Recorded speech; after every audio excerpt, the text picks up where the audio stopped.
Qu'est-ce que le viager? C'est une question que beaucoup peuvent se poser, ou peut-être vous avez déjà entendu parler, mais on ne sait pas toujours ce qu'il y a derrière. Et qui de mieux pour nous en parler que, si j'ose dire, l'expérience de Grèche Immobilier, avec deux de nos invités qui exercent chez Grèche Viager. On va y revenir, en la personne de Yves Joliot. Bonjour Mehdi. Bienvenue sur notre plateau. Très heureux de vous accueillir. Vous n'êtes pas seul, puisque vous êtes aux côtés de Grégory Verneau. Bonjour Mehdi. Bienvenue Merci. sur notre plateau. Merci beaucoup.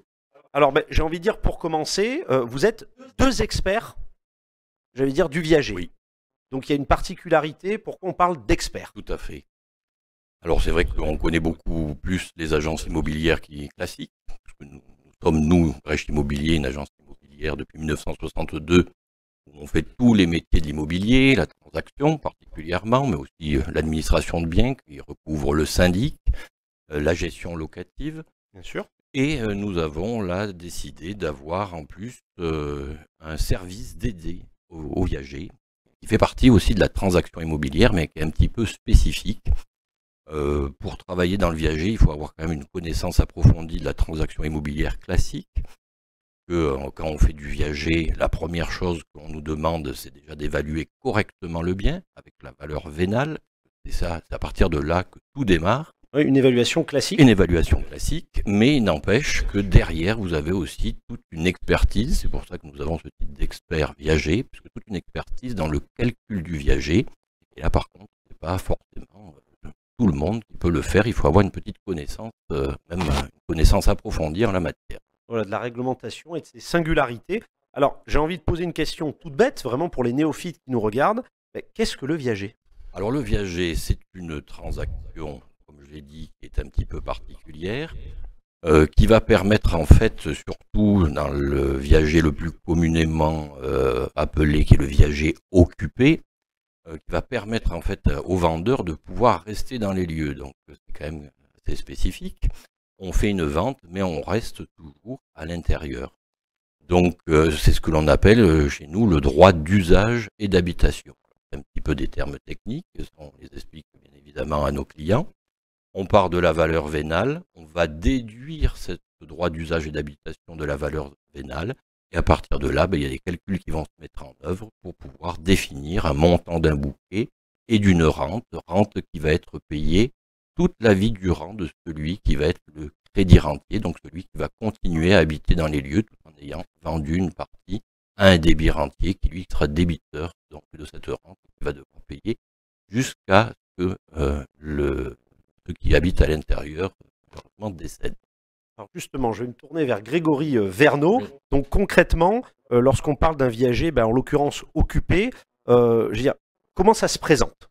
Je veux dire, concrètement. Alors, c'est vraiment, comme le disait mon ami et collègue Yves, le viager occupé, ce n'est pas du tout une vente classique. Effectivement, nous avons la valeur vénale du bien, mais il y a tout un environnement, le montant des revenus actuels des personnes qui sont dedans, leurs besoins, il y a tout un environnement juridique, c'est-à-dire qu'on ne peut pas faire un viager à n'importe qui, n'importe comment.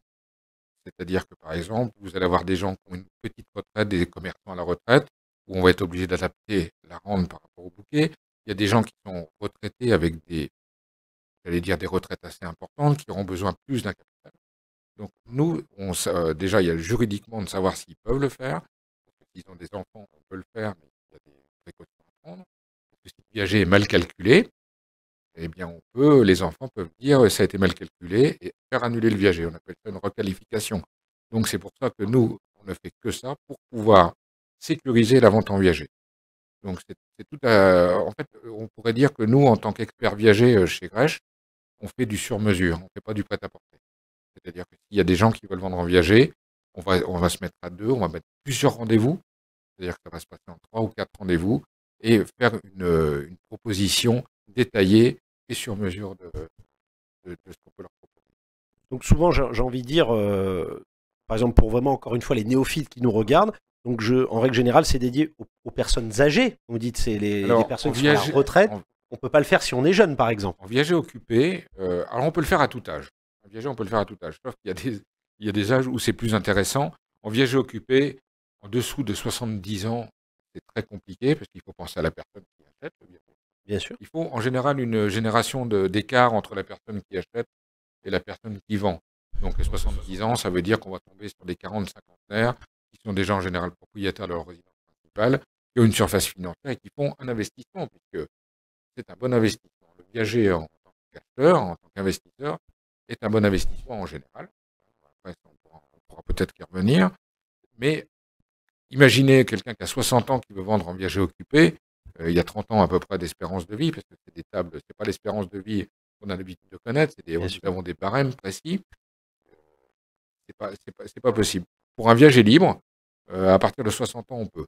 Viager occupé à moins de 70 ans, c'est difficile. Bah, vous m'avez fait toute la transition, je vais me tourner vers Yves, parce qu'on a parlé de viager occupé, donc en l'occurrence quand le crédit rentier, comme vous disiez, occupe le bien, mais il existe aussi le viager libre. Tout à fait. Alors c'est la partie la plus rare de la transaction viager, c'est le viager libre. Néanmoins, aujourd'hui, on insiste de plus en plus sur des personnes qui peuvent être propriétaires d'une résidence secondaire et qui ont par exemple un locataire à l'intérieur. Aujourd'hui, il y a vraiment tout un intérêt, surtout pour celui qui a peut-être une petite retraite, de considérer le viager libre occupé. Qu'est-ce que ça veut dire? On va vraiment, le propriétaire va vendre un viager libre, c'est pas lui qui va occuper, mais le locataire va rester dans les lieux. Et ce qui est intéressant, c'est que dans un viager libre, le montant de la rente doit obligatoirement être supérieur au montant du loyer. Donc, il y a toute une jurisprudence en la matière. On peut d'ailleurs, comme nous disait mon ami Grégory, avoir une requalification et une annulation de la vente en viager si le montant de la rente ne tient pas compte de cet impératif que le montant de la rente doit être supérieur au montant du loyer. Donc c'est tout à l'avantage de celui qui vend, parce que non seulement il va mieux gagner, puisqu'il va avoir plus que le montant du loyer qu'il percevait, et ce n'est plus lui qui va se charger de toute la partie locataire, ça va être celui qui aura fait l'acquisition. Et en plus de ça, dans le cas du viager libre, celui qui fait l'acquisition aura en plus toute la charge, toutes les charges payées, charges de copropriété et tout le montant, etc. Donc c'est vraiment du net pour celui qui est propriétaire d'une résidence secondaire et qui souhaite vendre son viager libre occupé. Donc dire que voilà, il existe finalement deux types de viagers, grosso modo, le viager occupé ou le viager libre. Et l'occasion aussi de rappeler, allez, je vais me faire l'avocat du diable, parce que dans le folklore du viager en France, on a tous en tête ce long métrage avec Michel Serrault. Donc souvent, il y a un côté un petit peu mortifère, pour ne pas dire morbide. Mais finalement, c'est l'occasion aussi pour la personne âgée, la personne retraitée. Évidemment, tout dépend de la situation. Mais j'allais dire le crédit rentier. Vous dites finalement de bénéficier. Et avant tout ça, c'est peut-être important, non, je pense de le rappeler, Grégory Vergnaud, c'est un avantage. Alors, on a parlé du viager occupé, du viager libre, mais il ne faut pas qu'on se cantonne à ces deux choses. On a un exemple où on a une personne qui voulait vendre un viager, qui avait une maison aux Sablettes, à la Seine-sur-Mer, mais qui a, dans le but de repartir dans 3 ans, vivre en Thaïlande, où il est propriétaire d'une maison, à Madagascar, pas à Thaïlande. Donc là, on a fait un viager occupé, mais qui se libère dans 3 ans. Donc, vous voyez, il ne faut pas qu'on se cantonne. En fait, chaque personne a une histoire différente, a des revenus différents, a un bien différent. On peut vendre en viager, c'est-à-dire pratiquement à n'importe qui, n'importe comment, mais il ne faut pas le faire n'importe comment. Bien sûr. Il ne faut pas le faire n'importe comment. Aujourd'hui, on s'appuie vraiment sur des formations juridiques. Parce que dans le viager, on va en parler, mais la taxe foncière est à la charge de la personne qui va acheter le viager. Les charges peuvent être réparties, comme pas réparties. J'allais dire, c'est la jungle, le viager. C'est la jungle. Donc, il faut vraiment se mettre autour d'une table. On passe beaucoup de temps pour évaluer le viager et que la personne soit le plus conseillée et ait la meilleure offre.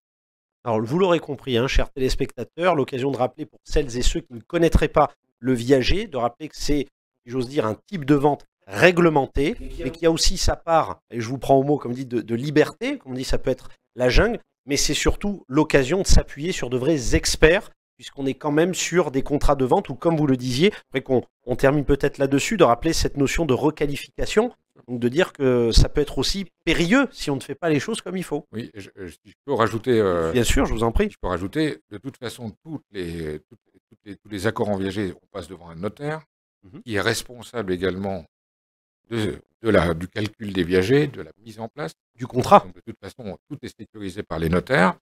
Et en ce moment, évidemment, vous êtes au courant que l'immobilier est un petit peu, le marché est un petit peu plus compliqué que. On parle de crise du logement. On parle de crise du logement. Donc, plein de petites agences immobilières veulent se lancer dans le viager. Donc, nous voyons des annonces arriver avec des prix mal calculés, avec des choses un petit peu particulières. Donc, j'attire l'attention que si on veut vendre en viager, il faut vraiment passer par des gens qui connaissent le viager. On le disait en amont, hein, de véritables experts, et non pas, encore une fois, le professionnel réglementé, si j'ose dire lambda, pas un agent immobilier classique, c'est vraiment une expertise immobilière. Peut-être justement conclure encore une fois sur la notion de requalification, peut-être. Oui. Alors cette requalification, elle peut être demandée par les héritiers qui malheureusement ont été évincés. Et oui. Parce que faut bien dire que le viager, c'est la meilleure méthode pour hériter de soi-même. Donc forcément, les héritiers réservataires, ceux qui sont prévus, en particulier les enfants, peuvent se retrouver un petit peu surpris de la chose. À ce moment-là, refaire un petit peu des calculs et voir s'il n'y a pas eu des erreurs sur les calculs du viager. Là, il peut y avoir une demande de requalification. Attention aussi avec le fisc, puisque eux-mêmes peuvent considérer que ça peut être des donations déguisées. Et à ce moment-là, ma foi, il y a qui entraîne le retour de la somme dans la succession et les frais inhérents à la succession. Donc attention. Mais moi, je voudrais finir sur quelque chose de positif. Bien sûr. Il faut bien considérer aussi qu'aujourd'hui, c'est ça qui nous plaît dans notre métier aussi, c'est que nous aidons beaucoup les vendeurs à mieux vivre et à pouvoir rester chez eux.